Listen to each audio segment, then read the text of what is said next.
శాంతి శాంతి అల్లుడు గారా రండి రండి. ఏమిటి శాంతి మాట మాత్రమే చెప్పకుండా వచ్చేసావు? మాట వినని మనిషితో చెప్పి రావాల్సిన అవసరం నాకు లేదు. సర్లే పద ఇంటికి. ఏ ఇంటికి? మన ఇంటికి. ఇల్లాలి మాటకు విలువలేని ఆ ఇల్లు దాని ఇల్లు ఎలా అవుతుంది? మీరు ఆపుతారా? శాంతి నువ్వు చిన్న విషయాన్ని పెద్ద విషయం చేస్తున్నావు. చిన్న విషయమా? ఇది చిన్న విషయమా? పెళ్లిలో అది మీతో రాసుకు పూసుకు తిరుగుతుంటే చిన్న విషయం అని సరిపెట్టుకున్నాను. నట్టి నడి బజార్లో మీరు దాన్ని కౌగులించుకుని ఓదారుస్తున్నానని చెప్తే చిన్న విషయం అని సర్ది చెప్తున్నాను. ఇప్పుడు నా కౌగులి కంటే దాని లోగిలే ముఖ్యం అనుకోవడం చిన్న విషయం అని నేను అనుకోవట్లేదు. శాంతి ఆ రోజు నాతో Sidney Sheldon, Jeffrey Archer's novel చదివేదాన్ని ఆ మాత్రం నాకు తెలియదా అన్నావు. అంతంతలా పుస్తకాలు చదవడం కాదు, మనుషులు చదవాలి, వాళ్ళ మనసుల్ని అర్థం చేసుకోవాలి. బయలుదేరు. అబ్బో ఇప్పటికే నిన్ను నీ ఫ్రెండ్ ని ఎక్కువగా అర్థం చేసుకున్నావు. అందుకేనండి చాలా ఎక్కువగా మాట్లాడుతున్నారు. ఏమిటి ఎక్కువ? ఆపండి. ఇది మా మొగుడు పిల్లల మధ్య సమస్య. మీరు అనవసరంగా జోక్యం చేసుకోకండి. ఇప్పుడు సమగా ఉందా? శాంతి ఇంతకీ నువ్వు ఇంటికి వస్తావా రావా? వస్తాను, కానీ ఒక కండిషన్ మీద అయితేనే వస్తాను. ఇక మీరు అనితింటికి వెళ్ళకూడదు, తనతో మాట్లాడకూడదు. అంతేకాదు మీ ఆ ఫ్రెండ్షిప్ ఆడ ఫ్రెండ్షిప్ పర్మనెంట్ గా కట్ చేసుకుంటేనే వస్తాను. శాంతి మీరిద్దరు నాకు రెండు కళ్ళు లాంటి వాళ్ళు. అందులో కన్ను పొడి చేసుకోమంటే ఎలా? ఇవాళ రెండు కళ్ళు అంటారు, రేపు రెండు ఇళ్ళు అంటారని ఏంటి గ్యారంటీ? ఆహా అయితే ఫైనల్ గా చెప్తాను విను. అనిత నాకు ఫ్రెండ్. నేను తనతో మాట్లాడతాను, తన ఇంటికి వెళ్తాను, తన బాగోగులు చూస్తాను. నీకు ఇష్టమైతే నాతో రా, లేకపోతే మీకు మీ ప్రత్యేకమైన ఫ్రెండ్ మీద ప్రత్యేకమైన ఫ్రెండ్షిప్ మీద మోసు తగ్గి పెళ్ళం కావాల్సి వచ్చి నా కాళ్ళ దగ్గరికి వచ్చినప్పుడే నేను వస్తాను. ఛా, నీకు అంత డెకరేషన్ లేదు. పవిత్రమైన స్నేహానికి అర్థం తెలుసుకుని భర్త లేని ఆడదాని బతుక్కి అర్థం లేదని గ్రహించి నువ్వే వచ్చి నా కాళ్ళు పట్టుకుంటావు. Mind it.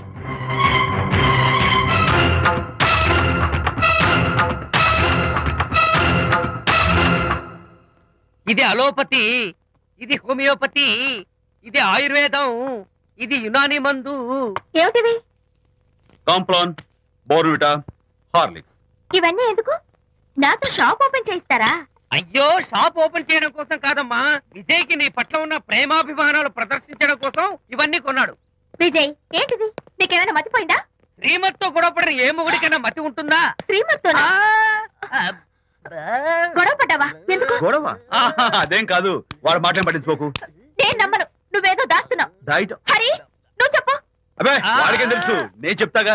చెప్పు. ఇవాళ పొద్దునే నేను టిఫిన్ తిందామని పెళ్ళామా నాకు పెసరట్ వేసి పెట్టు అన్నాను. తనేమో ఇంటైనా నేను ఇడ్లీ చేసి పెడతాను అంది. నేను పెసరట్ అని తను ఇడ్లీ అని ఇద్దరు చిన్న గొడవ పడ్డాం.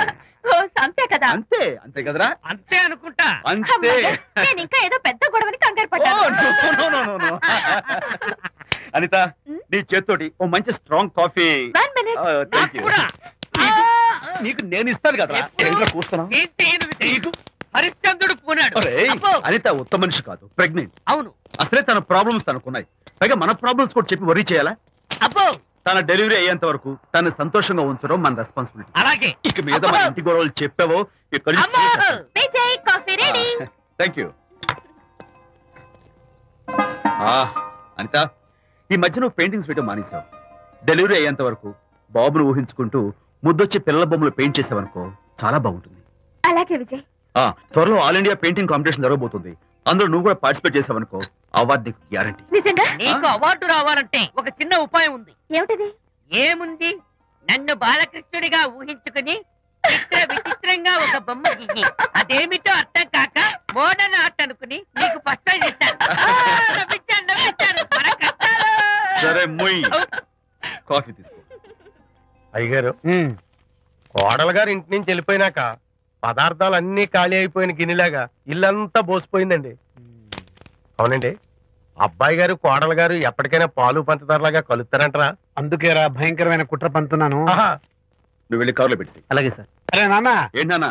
నువ్వు ఒకసారి మీ మామగారి ఇంటికి వెళ్ళి రావాలిరా. ఏంట్రా అలా మౌనంగా ఉండిపోయావు? ఏం మాట్లాడమే? ఒకసారి నన్ను కాదనుకుని వెళ్ళిపోయిన తర్వాత శాంతి నాకు పెళ్ళాం కాదు, వాళ్ళ నాన్న నాకు మామ కాడు. ఓన్లే మీ మామగారు కాదు, నా ఫ్రెండ్. ఒకసారి మా ఇంటికి వెళ్ళి రావాలి. ఎందుకు? ఎందుకంటే మీ పెళ్ళైన తర్వాత మీ ఇద్దరం కలిసి ఓ చిన్న వ్యాపారం పెట్టాం కదా. ఇప్పుడు మీరిద్దరు విడిపోయారు, మేము కూడా విడిపోవాలనుకుంటున్నాం. అందుకని ఈ డాక్యుమెంట్స్ మీద ఆయన సంతకం పెట్టించురా. ఈ మాత్రం దానికి నేనెందుకు? మళ్ళీ పంపించు. నువ్వు వెళ్తే తప్పేంటి నాన్న? నేను వెళ్ళాలని రూల్ ఏంటి నాన్న? నాన్న నువ్వెందుకు వెళ్ళనంటున్నావో నాకు అర్థమైందే నాన్న. ఏంటి నాన్న నీకు అర్థమైంది వంకాయ్? అక్కడికి వెళ్ళంగానే చమక్కుమని ఈయన గారి పెళ్ళం కనపడుతుంది. దాంతో వీడి గుండె ఢమక్కుమని కొట్టుకుంటుంది. ఆవిడేమో ఊ అని ఓ లుక్ వేస్తుంది. దాంతో వీడు ఊ అని జారి బెండ్ అయిపోతాడు. కొంచెం డెకరేషన్ ఎక్కువ అవుతుంది, తగ్గిస్తావా? ఆవిడ ఊ అని లుక్ వేస్తే ఊ అని జారిపోవడానికి నేను నీలా వీకేం కాదు, స్ట్రాంగ్ విల్ పవర్ ఉన్నవాడిని. అంత తేలిగ్గా బెండ్ అయితే వెళ్ళి సంతకం పెట్టించుకురా నాన్న. అలాగే నాన్న. అది ఇదిగో ఇక్కడి నుంచే బెండ్ అయిపోతున్నావు నాన్న. నో, అది శబాష్, ఇప్పుడు వెళ్ళు. అలాగే అలాగే. మనం అనుకున్నట్టు ఆ పేపర్లను ఇచ్చి పంపించావా? సర్లే, అవి డాక్యుమెంట్లు కాదు, విడాకుల పత్రాలు. అమ్మాయి బెదిరిపోయేట్టు నేను చేస్తాను గానీ చెప్పావు కదరా, నేను చూసుకుంటా. నువ్వు పెట్టాయి. వెరీ గుడ్, ఉంటా. అల్లుడు గారు వచ్చారట్టుంది. ఒరే తంటి, ఎవరో వచ్చారు. నమస్కారం అండి. రండి రండి. అయ్య గారు, మీ అల్లుడు గారు వచ్చారండి. ఏంటి సార్? ఎవరు వచ్చారని చెప్పావు? మీ అల్లుడు గారు వచ్చారని చెప్పారండి. అల్లుడు గారు కాదు, మీ అయ్య గారి ఫ్రెండ్ గారి అబ్బాయి గారు వచ్చారని చెప్పు. అలాగే. ఏం చెప్తావు? అల్లుడు గారు వచ్చారండి. గుడ్. ఏమిటి బాబు ఇలా వచ్చావు? చేతిలో ఆ కాగితాలు ఏమిటి? ఇలా కాగితాలతో వచ్చినందుకు నాకు బాధగానే ఉంది. వివాహం అనేది మనసుకు సంబంధించిన కాంట్రాక్ట్, వ్యాపారం అనేది మనీకి సంబంధించిన కాంట్రాక్ట్. వివాహ బంధంగా చెడిపోయేటట్టు ఉంది కాబట్టి ఫస్ట్ వ్యాపారం కాంట్రాక్ట్ రద్దు చేసుకుందాం అనుకుంటున్నారు మా నాన్నగారు. ఈ డాక్యుమెంట్స్ మీద సంతకాలు పెట్టండి. బాబు, ఏవో చిన్న చిన్న గొడవలు జరిగినంత మాత్రాన, ఏవో చిన్న చిన్న ప్రాబ్లమ్స్ వచ్చినంత మాత్రాన శాశ్వతంగా విడిపోవాలా? అవునండి, విడిపోవడం కన్నా వేరే మార్గం లేదు. సెకండ్ థాట్స్ ఏమి లేవా? No second thoughts. విడిపోక తప్పదు. జీవితం ఒక ఆట బాబు. ఇందులో ఫైనల్స్, సెమీఫైనల్స్ అని రెండుంటాయి. పోనీ ఇవి సెమీఫైనల్స్ అనుకుందామా? నో, ఇవే ఫైనల్. ఇంకొక మ్యాచ్ ఏమి ఉండదా మహానుభావ? ఇదే లాస్ట్ అండ్ ఫైనల్ మ్యాచ్. కాదాస్తు గట్టబడి సాక్షి నలభై అపశకన పక్షి. ఇది ఏమైనా శుభకార్యం అనుకున్నావా? హలో, వచ్చాడా? మీ వాడు నాన్న, వచ్చాడా? వ్యవహారం నాకు అప్ చెప్పావు కదా, నేను చూసుకుంటాను. మధ్యలో నీ ఫోన్ ఎందుకు? ఏమైనా బెడ్ అయిపోతున్నావేమోనని. నేనే బెండ్ అవట్లేదు. బెండ్ అయ్యే ఉన్నాడు already. No no, I'm straight. సర్లేరా, కుర్రవాడు ఏదో ఆవేశంలో ఉంటే రక్త చెప్పాల్సింది పై నువ్వేంటి అసలు? చెప్తాను ఏం లేవు. వాడి ఇచ్చిన పేపర్ మీద సంతకం పెట్టి పంపించు. వాడేమైనా బెడ్ అవుతున్నాడా? మీ వాడు బెండ్ అవుతున్నాడు. నో నో నో, నేనే బెండ్ అవట్లేదు. సంతకాలు పెట్టకపోతే నీ ఫ్రెండ్ బెండు తీస్తా. కాదనుకుని వెళ్ళిపోయింది. పెళ్ళం ఏమంటుంది? ఏమంటది? వ్యవహారం ఇంత దూరం వచ్చేసరికి కాళ్ళ కింద భూమి షేక్ అయి బేల చూపులు చూస్తుంది. నువ్వే బెడ్ అయిపోకురాయి. ఊరుకురా. నువ్వురా అలా గుర్తు తెచ్చుకుంటావు. లేకపోతే ఏంటి అర్థం లేకుండా మాడతావు? నేను బెండ్ అవడం ఏంటి? స్టిఫ్ గా ఉంటాను. కాకపోతే వాళ్ళ అమ్మాయి కాస్త డెకరేషన్ ఇస్తాను. వస్తున్నా. ఎక్కడికి? ఆ మూతి ఇక్కడ పెట్టి మాట్లాడండి. ఏంట్రా ఏంటి ఫోన్ లోని గొడవ? ఇక్కడ మీద మన ఇద్దరి మధ్య బంధుత్వాలు గాని భాగస్వామ్యాలు గాని లేవని సంతకం పెట్టు. రగ్గా అవన్నీ నేను చెప్పాను నాన్న, నువ్వు ఫోన్ పెట్టాయి. కానివ్వండి. ఏమిటో పిల్లల్ని కన్నావు గానీ వాళ్ళ తలరాతల్ని కన్నావా అని. దీని మీద కూడా. పిల్లని చూస్తే అలా, పిల్ల చూస్తే ఇలా. దీని మీద కూడా. ఇక చాలేమో అల్లుడు గారు. అరే, అల్లుడు గారు అంటే మిమ్మల్ని కూడా పిలుతాడేమో. ఇక చాలేమో నా ఫ్రెండ్ గారు అబ్బాయి గారు. చాలదు, ఇప్పుడు సరిపోతుంది. థ్యాంక్స్. ఇక్కడి నుంచి మీకు మాకు, మీ ఇంటికి మా ఇంటికి, మీ మనుషులకి మా మనుషులకి సంబంధాలు కట్. పట్టు.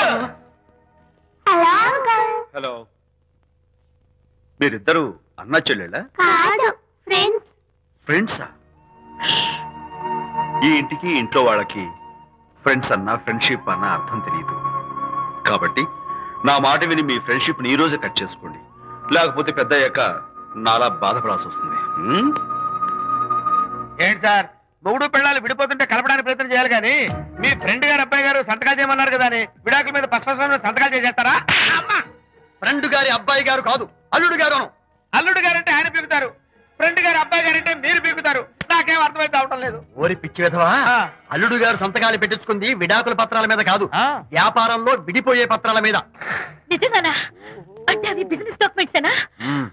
అమ్మయ్యా, అప్పుడే అంత రిలీఫ్ ఫీల్ కాకమ్మా.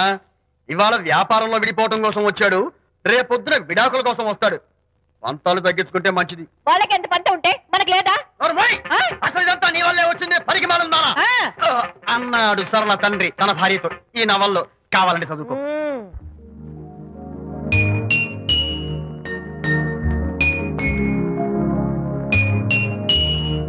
అమ్మా, ఆ బొమ్మ చూస్తుంటే నీ బాధ ఏమిటో నాకు అర్థమైంది తల్లి. నీకు సీమంతం జరిపించలేదనేగా నీకు సీమంతం జరిపించడానికి పైసా కూడా లేని ఈ దరిద్రుడిని క్షమిస్తమ్మా.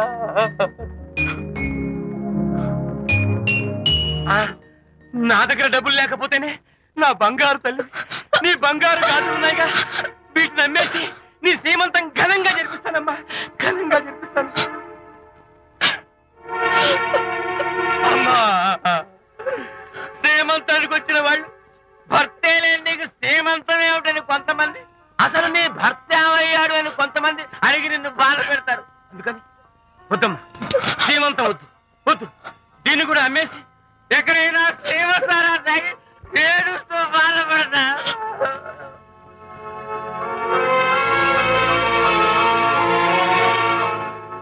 అనిత అంటే మీరే కదా? అవును. మీరు ఆర్టిస్ట్ కదా? అవును. మీరెవరు? మేము కస్తూరిబా మహిళా మండలి నుంచి వచ్చాం. తోడు లేని ఆడవాళ్ళకి, పండగలకి, పబ్బాలకి, నోములకి, సీమంతాలకి ఆత్మ బంధువులమై అన్ని మేమే దగ్గరుండి జరిపిస్తాం. మీకు సీమంతం జరిపించడానికి వచ్చాం. Thank you.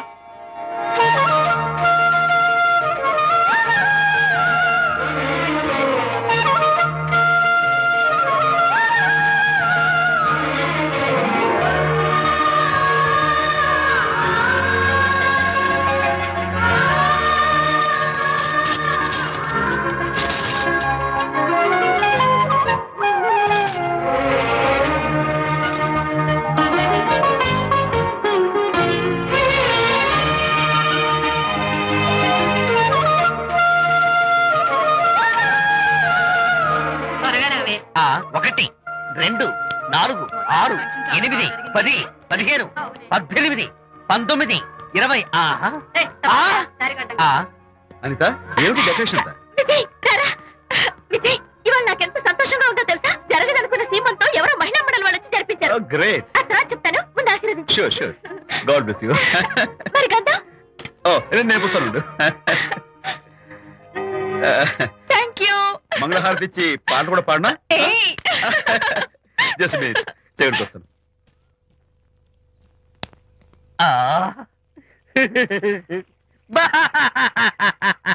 అదేంటి, ఎందుకు ఏడుస్తున్నావు?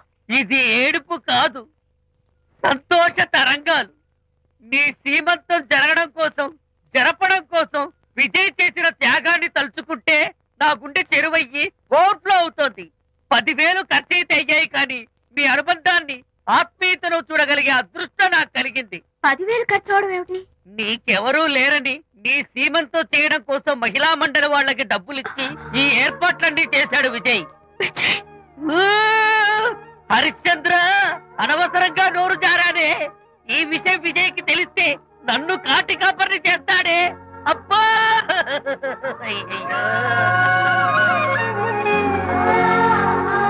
అనిత,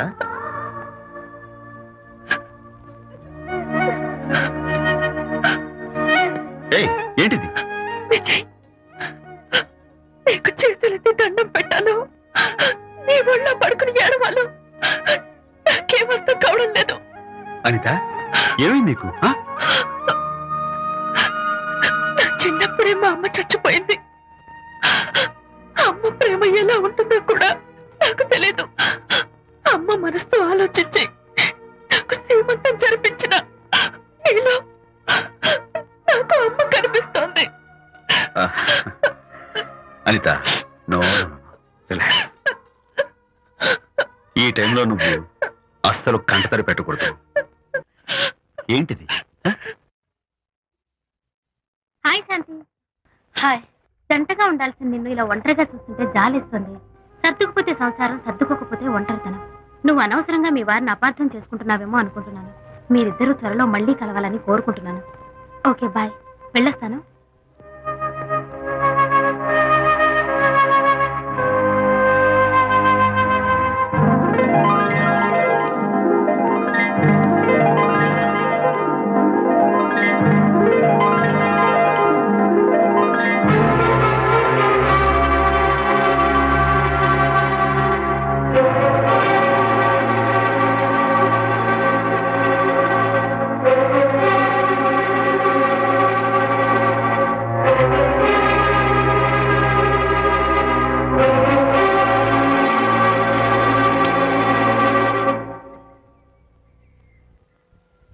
బరి తెగించి బజార్లో తిరిగే వరకు వచ్చిందన్నమాట మీ వ్యవహారం. ఈ సమయంలో తనకి వాకింగ్ అవసరమని డాక్టర్ చెప్పారు. అందుకని చేయి పట్టుకుని నడిపిస్తున్నారు. దానికి సిగ్గులేదు సరే, కనీసం మీకన్నా ఉండక్కర్లేదు. నిదానంగా మాట్లాడు. అనిత వింటే బాధపడుతుంది. ఓ, కట్టుకున్న పెళ్ళలో కుమిలి చచ్చిన బాధ లేదు కానీ ఆవిడ మాత్రం బాధపడకూడదు. శాంతి, ఆ విషయం తర్వాత మాట్లాడుకుందాం ప్లీజ్. చేయిన తర్వాత మీ సరదాలు అన్ని పూర్తయిన తర్వాత. శాంతి, నువ్వు అనవసరంగా ఏంటమ్మా ఏంటి గొడవ? చూడండి, ఈయన నా మొగుడు. ఈ చేతిలో 2 కూల్ డ్రింక్స్ ఉన్నాయి. ఒకటి ఈయనకి, ఇంకోటి ఎవరికి ఇవ్వాలి? మీకే ఇవ్వాలి. కానీ ఆ బుద్ధి ఆయనకి లేదు. ఆ రెండో ఆవిడకి. శాంతి, ఏంటి అలా నువ్వు నోరు మూసుకుంటావా లేదా? మీరెన్ని వేషాలు వేసినా నోరు పుస్తకం కూర్చున్నానండి. ఏమిటి శాంతి? Public nuisance. పబ్లిక్ లో మీరు